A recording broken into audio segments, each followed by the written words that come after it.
panis ng ulam mo. Panis ng ulam sa karinderya mo. Bakit nagtitinda ka ng panis? Alamin ho natin at panoorin natin. Narito. Ay, Ginoo ko, Mana Baby Lou. Bakit nila nasabing panis daw at mabaho ang paninda ninyo? Sino ba to? Si Julian, ma'am. Julian. Kasi katapat ko siya ng tindahan. Ngayon, nagtitinda rin ako. Gusto niya sirain ako. Tapos lahat ng customer ko mapunta sa kanya. Sino ba nauna? Ako po. Nauna ka ron. Opo. Tas eto, tumapat lang siya pang nagawang manira sa Opo. inyo. Pangit yun. Opo. Ngayon, naubusan ka ba ng customer? Wala na po akong paninda ngayon. Bakit?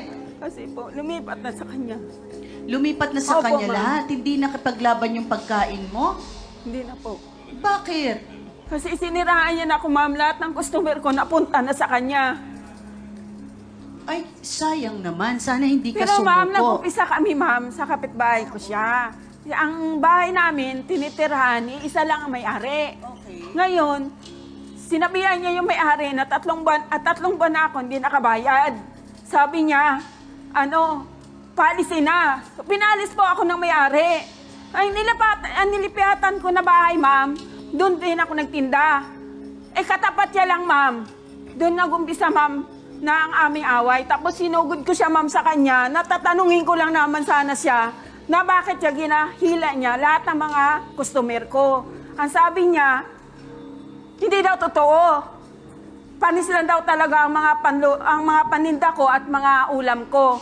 Kayo ba ay nagparbarangay na? Opo.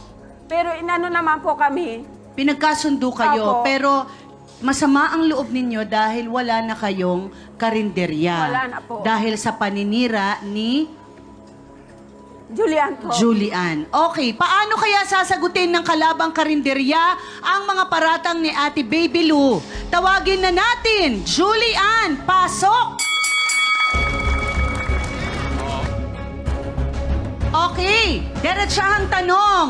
Julian, totoo bang siniraan mo ng husto hanggang sa mawalan na ng hanap buhay si Aling Baby Lou? Ate ma'am, magkasama po kami sa isang tenant sa upa-upahan. Pinalayas po yan. Pinalayas na 3 buwan di nakabayad. Tapos ma'am, ngayon, magkatabi-tabi na po kami ng tindahan ng ulam. Ay nagtitinda din ako. Marami din akong suki. Pero yung suki po na yun ma'am, yun ang nagsasabi na palis yung paninda niya, hindi maganda yung paninda. Totoo yun! Totoo yun! Yun ang totoo! Kahit may testigo!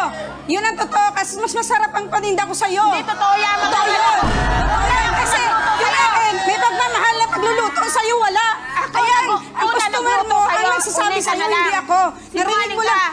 Hindi ako nagsisinungaling. Sinungaling ka! Pero nawalan na siya ng customer simulang tinapatan mo siya. Mas masarap siguro mama ulam ko tinda ko sa kanya, kaya na hindi wala. Ang customer niya. Maaari naman. Sa customer, yung customer mismo, hindi ako sinungaling, customer always. Ang maganda maglinis Sinisiraan mo lang ang customer ko, kaya napunta Hindi sa'yo. ako nagsira ng ulam na lutong ulam mo. Mas masarap yung ulam ko siguro kay pinili ako. Siyempre Kaya yun, yun. sa akin, Yun, sa naninira akin, ka. sa hirap, sa akin, sa akin, sa hirap ng buhay. Naninira ka. Kaya, laking tulong na rin na babaan ko yung ulam ko. Oo. Laking tulong na sa mga tao, babaan ko Hindi yung lahat ulam ng ko. tinda doon, 50, Hindi kita ikaw lang kinakumpintensya. So, lahat ng tinda doon ay 50, lahat ng nagtitinda roon. Pero ikaw daw, Julian, ay ginawa mong 40 ang sayo. Maganda naman ang layunin mo na mas mura.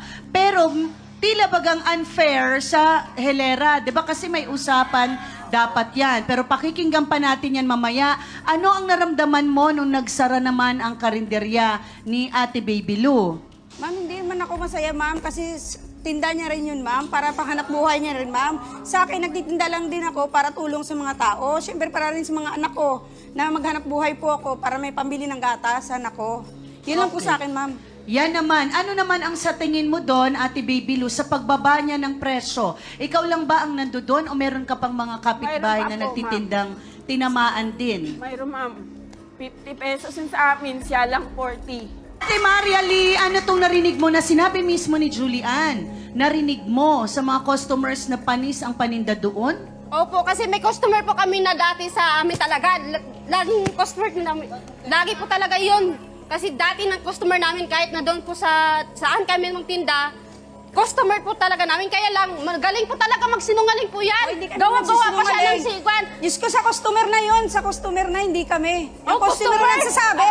Hindi Kakilala ko Kasi customer. kami. Ang sabi niya, nagtitinda lang, may nakakasinungaling alalay ka din daw. ako. May Gawa-gawa alalay ka din ba ako. daw? Anong Ano sinabi yun? sa'yo ng customer mismo yon? Sabi niya, kaya nga binabaan niya nga yung presyo para daw bumili. Kasi kami, sabi niya ng kuya, kaya kami doon lumapit kasi nga mura lang isda ang ulam nila. Pero mas masarap talaga ang ulam namin talaga po, sabi niya. Pero dahil nga malaking bagay na ang 10 piso sa iba nating mga kababayan, talagang nagtitipid din pala. Alam mo ba ito, Ate Julian? Kilala mo ba yung sinasabi niyang customer? Hindi ko kilala, ma'am, yung nagsasabi Kilala niya niya. po Hindi ko yun. kilala. Kahit nga yung pagbumuka, hindi ko Kilala. kilala. Sa dami kong customer Kilala? na Anong bumibili. pangalan?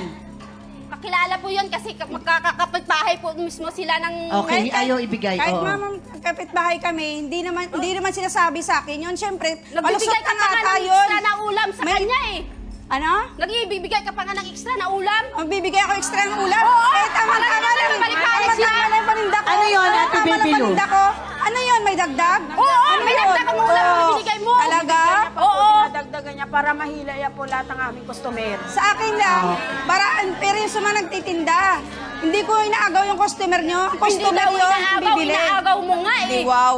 Nakakasiguro ka bang wala kayong tindang panis? Wala po. Ma'am, baka wala lang po ng panglasa yung customer, ma'am. Baka may lagnat o ano, nawalan po siya ng lasa. Gusto ko po yung naging Kaya nga nawalan siya ng Nagsabi, panglasa. hindi kami nagsabi. Kaya nasabi niya ng Gawa-gawa panis nila. ang ulam namin Ma'am, kasi... bago po yan lagi amin luto. Alam nyo, ayokong paniwalaan na dahil merong nagsabi na ang inyong paninda ay panis, mabaho, whatever, kung anumang paninira.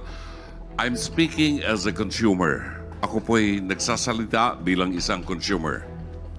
Kahit anong paninira ang gawin na madinig ng mga tenga ko sa mga tao, hindi ako maniniwala kung natikman ko yung luto nyo. Ako magsasabi. Kasi ibang lasa nila dun sa panlasa ko. Ako magsasabi at hindi ako lalayo sa inyo kung kontento ako doon sa inyong produkto. Okay? So, miski paanong paninira ang gawin niya, hindi maapektuhan kayo dahil kaming consumer mismo ang magdidesisyon. Ang pinipili po namin ng mga consumers, mura, masarap, malinis. Yan. Pag mura nga, masarap nga, pero puro langaw, hindi ako pupunta ron. Okay? Kung siya nagbaba ng presyo, nasa kanya po yon.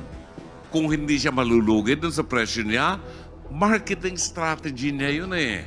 Karapatan niya yun. Ngayon, huwag niyo pong isisi sa kanya kasi merong mga consumers na katulad ko. Pupunta dun sa isang tindahan, makikipagtsikahan kay Julian, hoping that madadagdagan yung kanin ko, malalagyan ng konting sarsa, at bibigyan ako ng eksang sabaw. Sisiraan ko yung kabilang tindahan para lang doon sa ganun. Meron nung ganung tao. No? Para lang feeling close kay Julian. Pero hindi yun ang kailangan kong kliyente. Ang kailangan kong kliyente yung magiging loyal sa akin. Para maging loyal sa iyo ang customer mo, malinis, mura, at saka masarap. No? Umisip po kayo ng paraan kung paano nyo matatalo yung kanyang... Ganun ang competition. Maraming salamat po.